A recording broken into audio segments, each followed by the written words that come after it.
Selamat siang, Happy Easter, Bapak Ibu, Saudara sekalian. He is risen. Amen. Selalu suatu kehormatan buat khotbah di sini. So thank you for your hospitality every time saya datang. It's always good. It's always good. Saudara, hari ini saya rindu kita melihat kembali kisah sejarah kebangkitan. We look back at the historical account of the resurrection. Jadi kita akan melihat mainly dari Yohanes 20. Kita akan melihat dari kesaksian saksi-saksi mata di Yohanes 20, khususnya di chapter itu, saudara. Dan kita akan lihat apa sih arti dari kebangkitan Yesus buat kita sekarang. Kita melihat kembali 2000 tahun yang lalu apa yang terjadi, dan kita akan melihat apa sih artinya buat kita sekarang, saudara. Ya, apa yang Yesus achieve melalui kebangkitan Yesus. Kenapa kita harus celebrate His resurrection today? Dan kita juga akan melihat, saudara, bukan hanya saksi-saksi mata kisah kebangkitan, tapi kita akan juga melihat apa yang Yesus katakan setelah dia bangkit. Karena saya percaya perkataan Yesus setelah dia bangkit itu powerful. Ya, dan kita bisa lihat makna dari kebangkitan itu melalui dua hal itu, saudara. Hari Minggu Paskah itu dimulai dengan kubur yang kosong. Jadi kita lihat di Yohanes 20 ayat 1 sampai 2 kita baca. Pada hari pertama minggu itu, pagi-pagi benar ketika hari masih gelap, pergilah Maria Magdalena ke kubur itu. Dan ia melihat bahwa batu telah diambil dari kubur. Ia berlari-lari mendapatkan Simon Petrus dan murid yang lain yang dikasihi Yesus. Dan berkata kepada mereka, Tuhan telah diambil orang dari kuburnya. Dan kami tidak tahu di mana ia diletakkan. Friends, pada waktu itu, saudara, sangat umum kalau orang pikir kalau kubur kosong itu karena diambil orang jenazahnya. Karena pada zaman itu yang namanya grave robbers atau pencuri makam itu umum. Ya, jadi kalau nggak dijaga, banyak grave robbers ngambil barang-barang berharga yang disimpan di makam tersebut. Jadi waktu Maria Magdalena datang, sebenarnya dia nggak heran, tapi dia terkejut juga karena she found out that the tomb was empty. Tapi saudara, seperti yang kita akan baca, kenyataannya jauh lebih menarik dibanding grave robbers.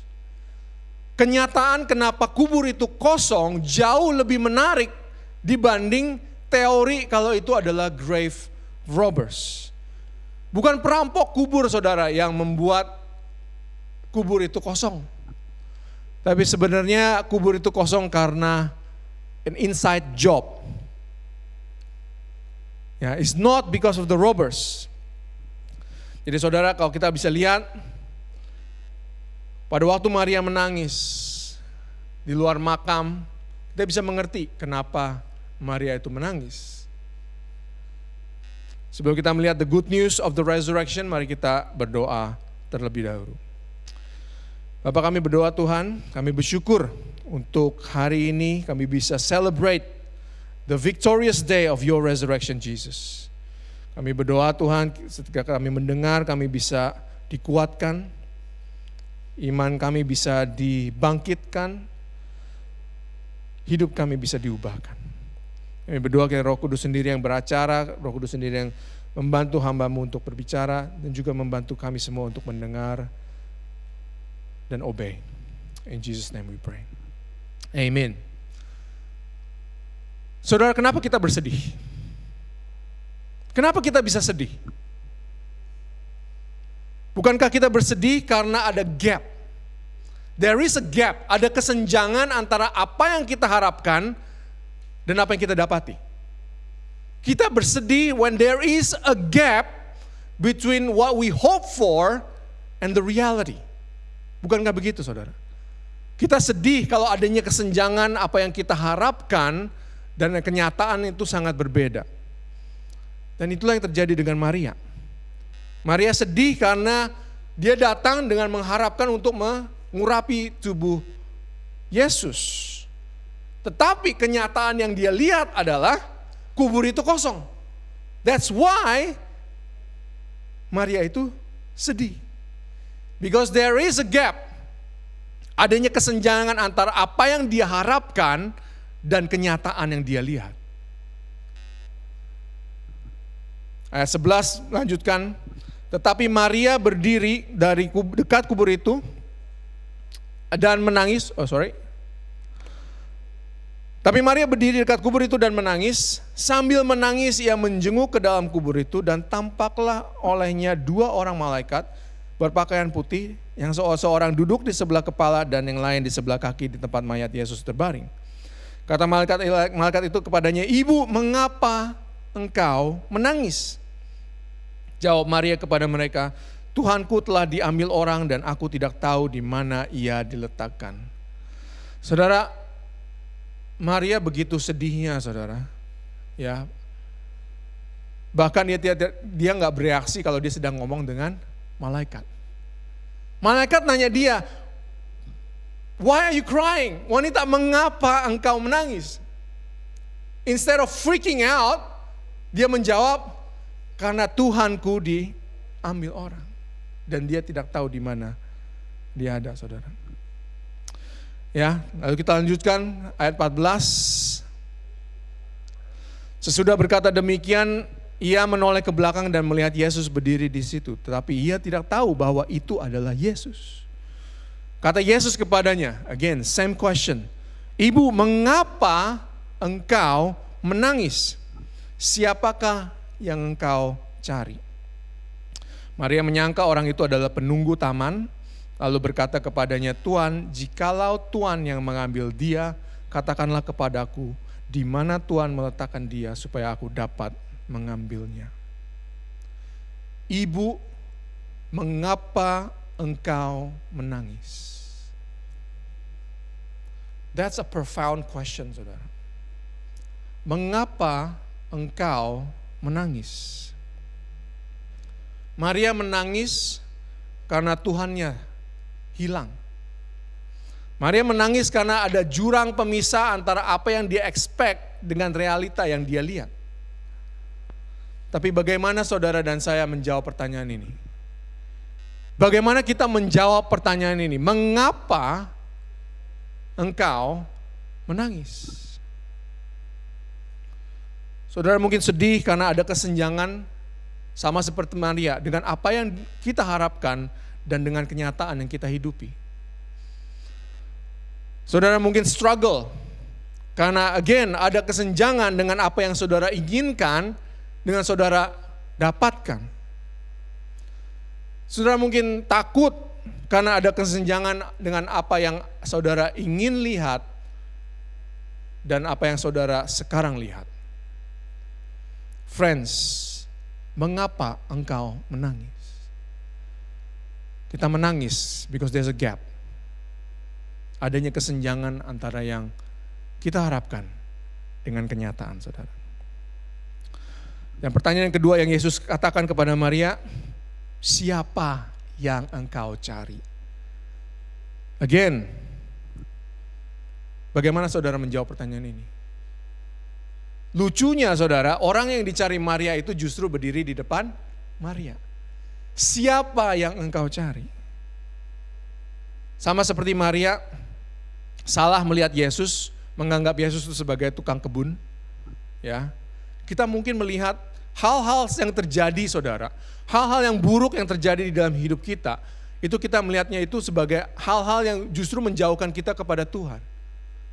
Tetapi, mungkinkah hal-hal yang kita alami sekarang ini, semua kenyataan yang kita hidupi yang berbeda dengan harapan kita justru membawa kita lebih dekat kepada Yesus? Sama seperti Maria melihat Yesus bukan sebagai Yesus tapi melihat Yesus sebagai tukang gardener.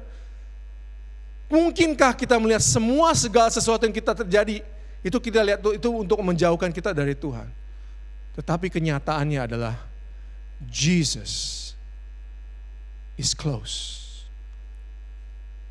Yesus lebih dekat daripada yang saudara dan saya kira. Mungkinkah semua hal-hal yang terjadi justru membuat kita melihat Yesus yang jauh lebih dekat daripada kita kira? Mungkinkah tragedi yang membuat kita sedih sebenarnya terjadi karena Tuhan ingin menunjukkan kita bahwa Jesus is closer than we think. Yesus jauh lebih dekat daripada yang saudara dan saya pikir. Mungkinkah hal-hal yang kita nggak dapatkan, saudara? Hal-hal yang kita expect yang kita nggak dapat, justru itu adalah Tuhan menunjukkan kepada kita bahwa Jesus is all we need and Jesus is all we have. Friends, Yesus lebih dekat daripada yang kita kira. Amin. Sama seperti Maria, kita seringkali salah melihat Yesus sebagai tukang kebun. Jadi sekali lagi saudara, bagaimana kita menjawab pertanyaan Yesus? Mengapa engkau menangis? Siapakah yang engkau cari? Friends, kalau Maria tahu Yesus itu dekat, dia gak akan menangis. Kalau Maria tahu bahwa Yesus sendirilah yang menanyakan pertanyaan itu kepada dia gak mungkin nyari yang lain. Because Jesus was in front of her. Kalau Maria tahu Jesus was in front of her, she wouldn't have cried. Friends, tahukah saudara? Kebangkitan Yesus menunjukkan bahwa Yesus jauh lebih dekat daripada yang kita kira. Every single day. Di dalam pertanyaan saudara, di dalam keraguan saudara, di dalam struggle saudara, di dalam segala sesuatu yang saudara alami, Yesus jauh lebih dekat daripada yang saudara kira. Dan itu poin pertama saudara, khotbah hari ini, bahwa kebangkitan menunjukkan bahwa Yesus itu dekat. Jesus is closer than we all think. Dan hal kedua yang ditunjukkan dari kebangkitan Yesus adalah Yesus itu membawa damai.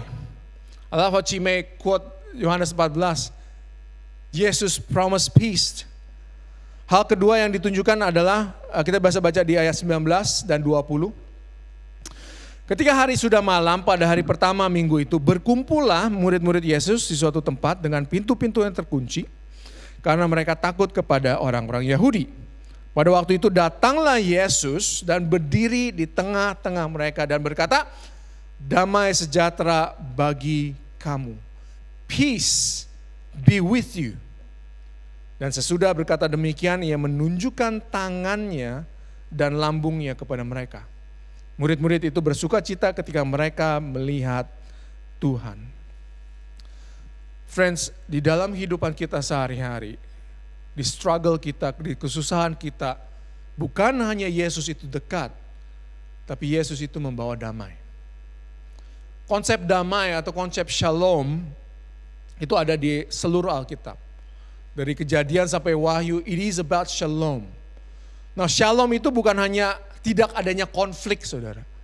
Ya, kalau rumah nggak ribut, itu shalom, bukan. There's peace, but shalom is different, is much deeper than peace. Damai di sini, shalom di sini adalah adanya ketenangan atau adanya keseimbangan, saudara. Bahasa Inggrisnya adalah there's tranquility and equilibrium. Everything is perfectly peace. Seperti everything is made to be as is. Itu adalah kebalikan dari chaos. Peace is the opposite of chaos. Kedamaian adalah kebalikan dari kekacauan, saudara. Jadi the concept of shalom itu adalah konsep tempat kedamaian, tempat keamanan, tempat keselamatan, tempat kemakmuran, tempat kelimpahan. And that's the peace yang Yesus bawa buat saudara dan saya. Peace be with you. Damai sejahtera bagi kamu. Nah, Yesus katakan ini tiga kali saudara di teks ini. Dan saudara tahu kalau Alkitab mengatakan 3 kali, it's very important. The first kind of peace yang Yesus bawa adalah peace with God. Ya, kita baca ayat 19 dan 20 tadi. Pada waktu Yesus berkata, peace be with you, damai sejahtera bagi kamu untuk pertama kalinya, Yesus memperlihatkan apa? Tangan dan lambungnya kepada murid-muridnya.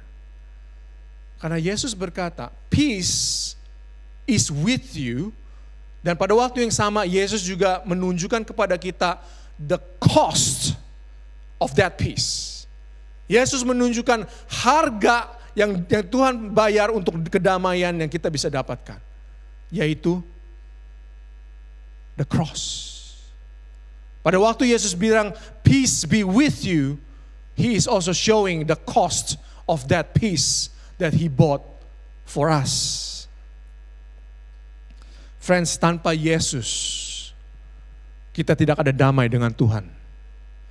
Tanpa Yesus, kita tidak bisa mendapatkan kedamaian dengan Tuhan. Karena di luar Yesus, kita berperang dengan Tuhan. Di luar Yesus, kita menunjukkan our fist to God. Di dalam dosa kita menjauhkan kita dari Tuhan. Kehancuran kita menciptakan permusuhan dengan kita, dengan Tuhan. Kejatuhan kita menciptakan jurang yang sangat besar antara kita dan Tuhan. Di luar Yesus, kita tidak mungkin ada kedamaian dengan Tuhan. We were enemies with God. Tapi saudara, pada waktu Yesus berkata, peace be with you, Dia perlihatkan tangannya. This is the price.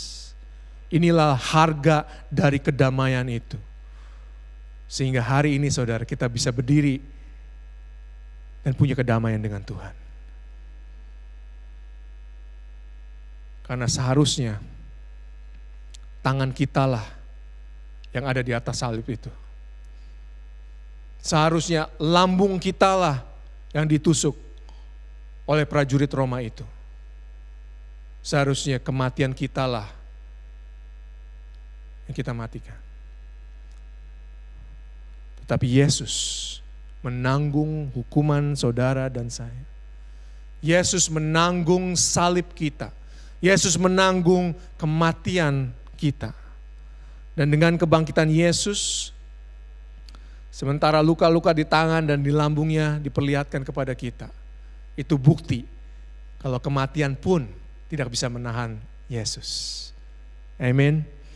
Dan kematian Yesus, kebangkitan Yesus membawa kedamaian dengan Tuhan. Karena ketika kita ada di dalam Yesus Kristus, kita juga memiliki kebangkitan yang sama dengan Yesus. Itulah kenapa kita bisa memiliki damai dengan Tuhan sekarang.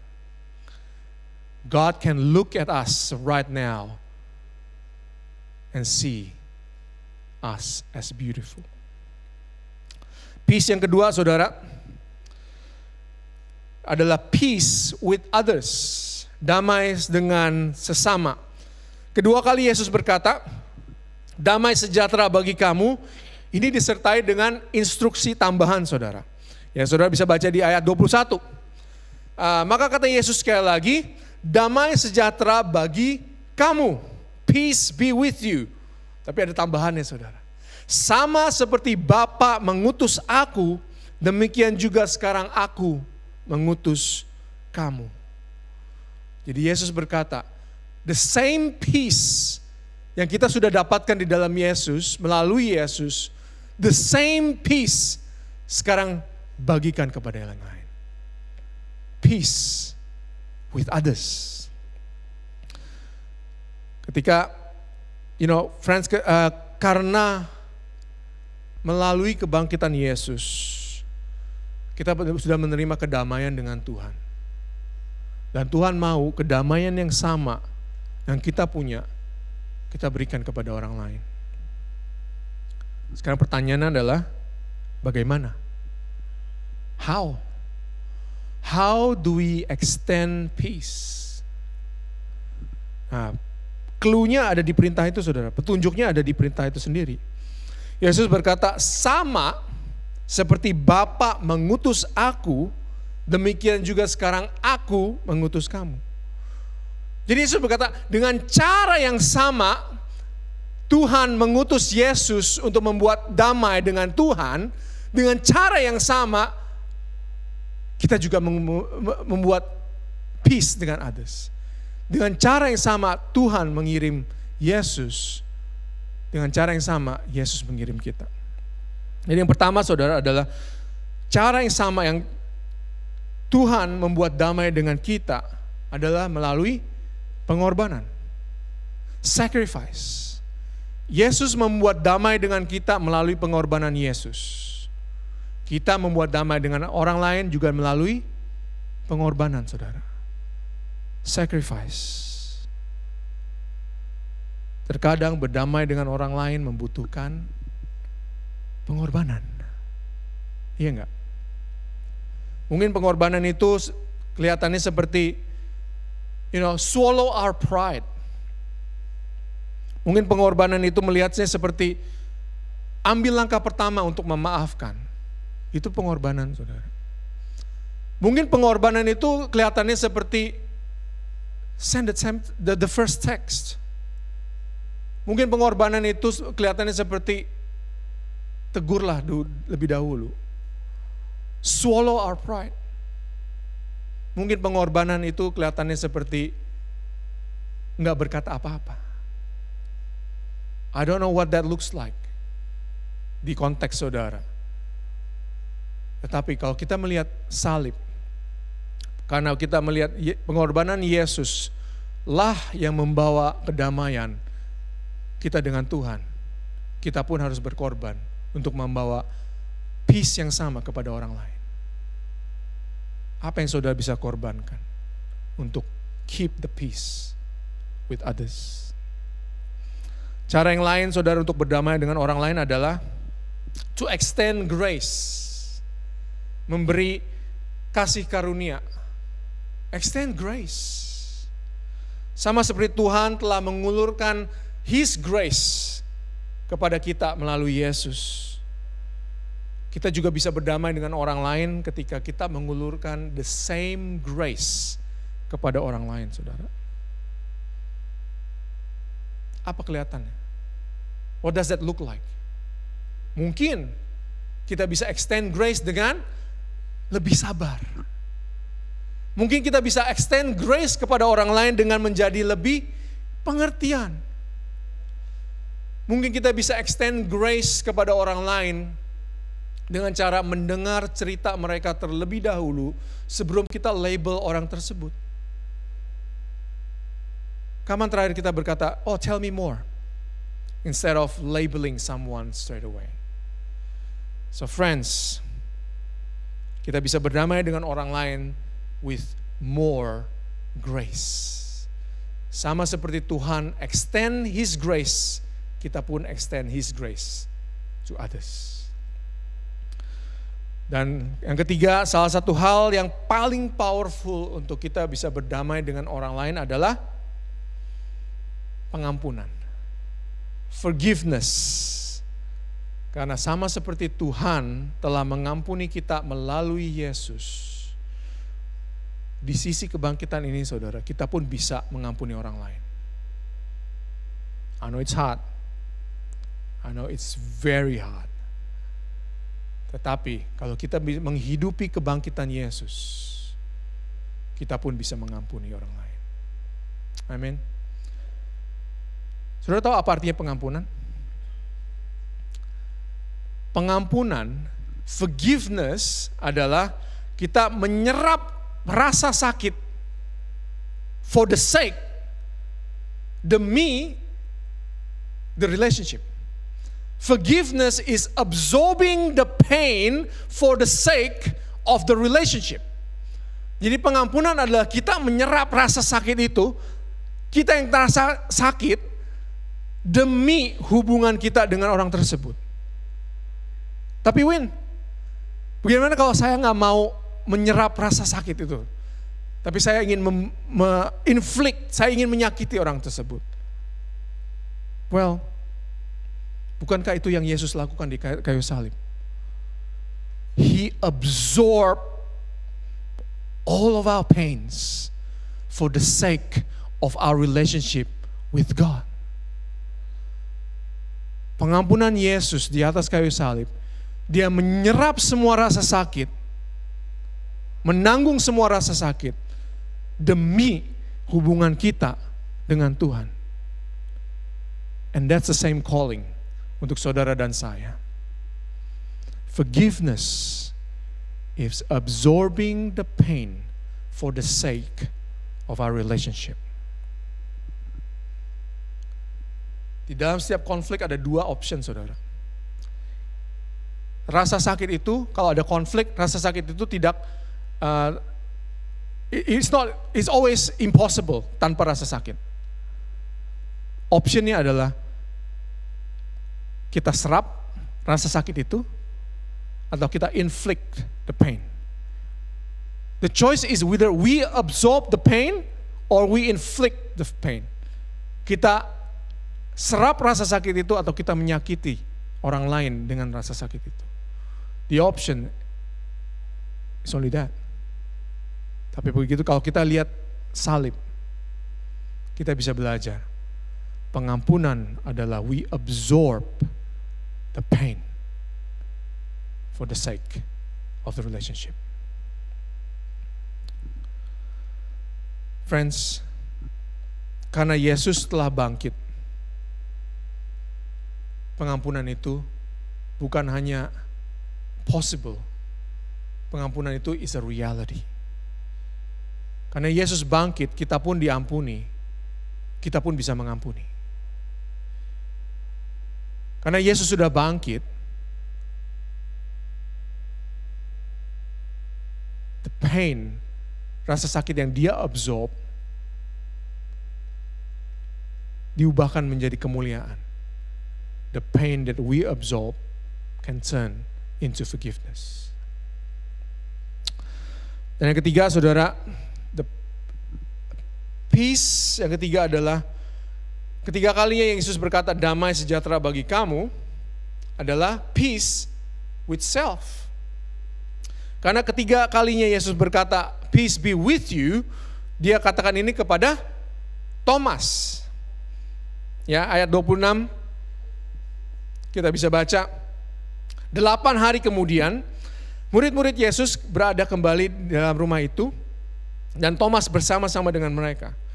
Sementara pintu-pintu terkunci, Yesus datang dan ia berdiri di tengah-tengah mereka dan berkata, damai sejahtera bagi kamu. The third time, peace be with you. Ketika ia berkata kepada Thomas, taruhlah jarimu di sini dan lihatlah tanganku.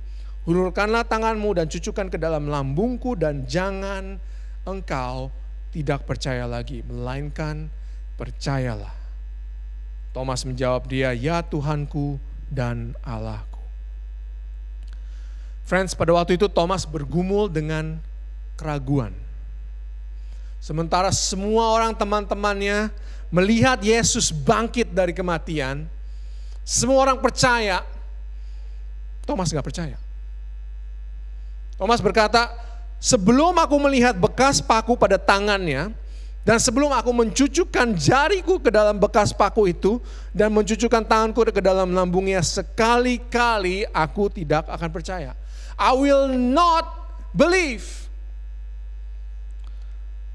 So Thomas adalah orang yang bergumul dengan keraguan. Friends, saudara juga mungkin sedang bergumul dengan keraguan. You might be struggling with doubts. Nah, saudara gak tahu di mana Tuhan berada di pergumulan saudara. Saudara mungkin gak tahu apa yang Tuhan inginkan di dalam hidup saudara. Saudara mungkin bahkan gak yakin kalau Tuhan pun mendengar doa-doa saudara. You're struggling with doubt.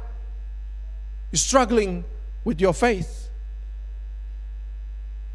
Tapi here's the good news, saudara.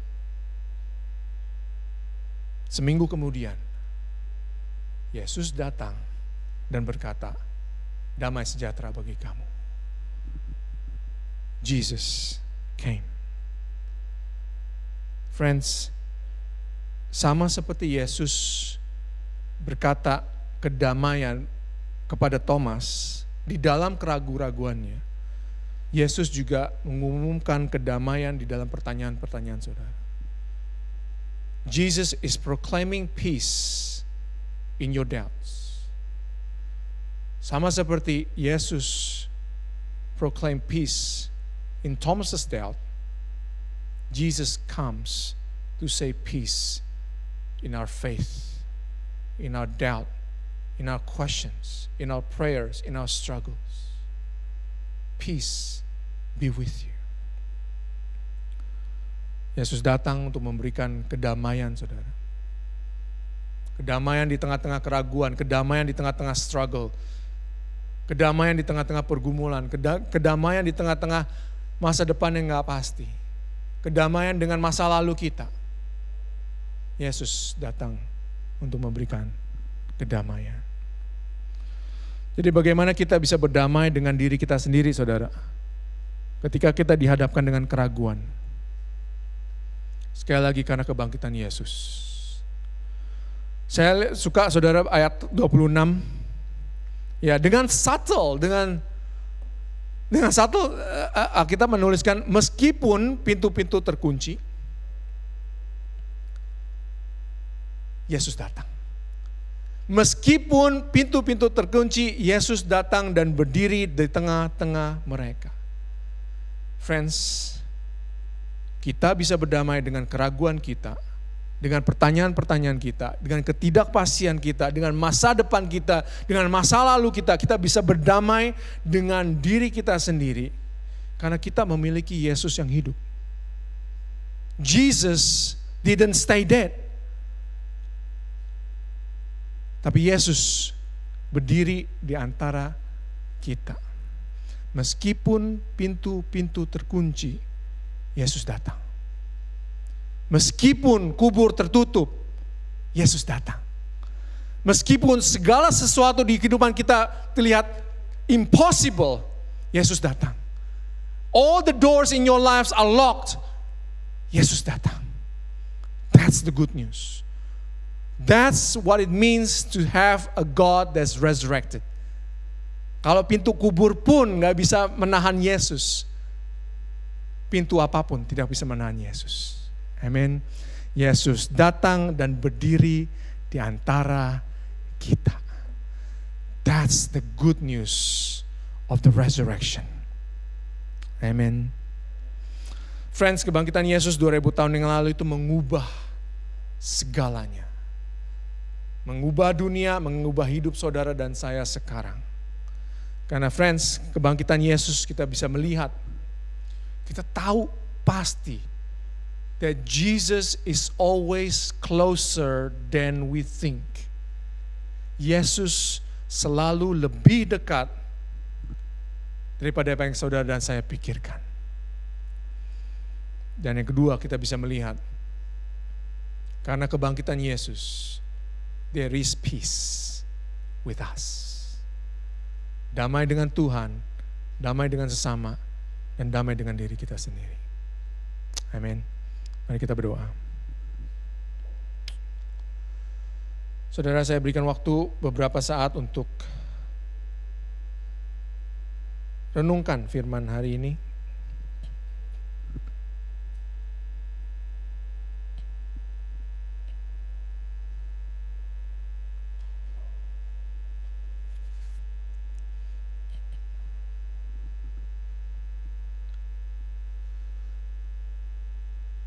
Saudara, kalau saudara pikir Tuhan itu jauh, saudara pikir Tuhan gak pernah jawab doa saudara, saudara pikir Tuhan gak pernah mendengar doa saudara, saudara tidak bisa melihat Tuhan bekerja, you don't see His presence. Tapi saya harap this Easter, kita semua bisa lihat kalau Yesus selalu jauh lebih dekat daripada yang kita bayangkan.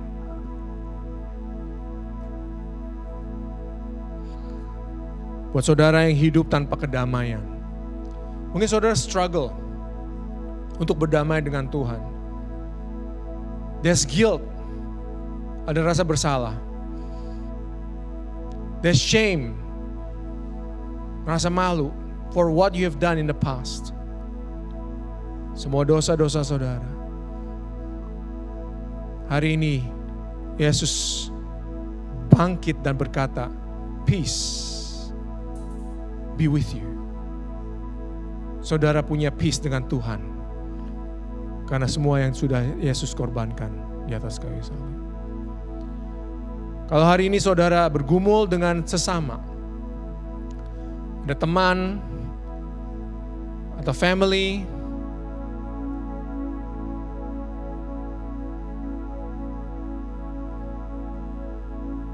let's extend the same peace. Peace yang Tuhan bawa melalui Yesus. Mari kita berikan peace itu kepada orang lain. Oh saudara, ada yang bergumul dengan diri sendiri. You're struggling with your faith. Struggling with your doubt.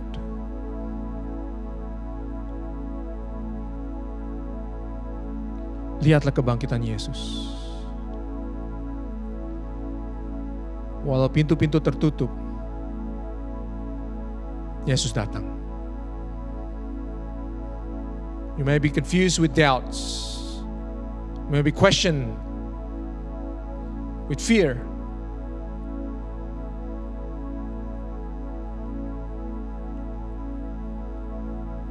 Meskipun pintu-pintu terkunci, Yesus datang.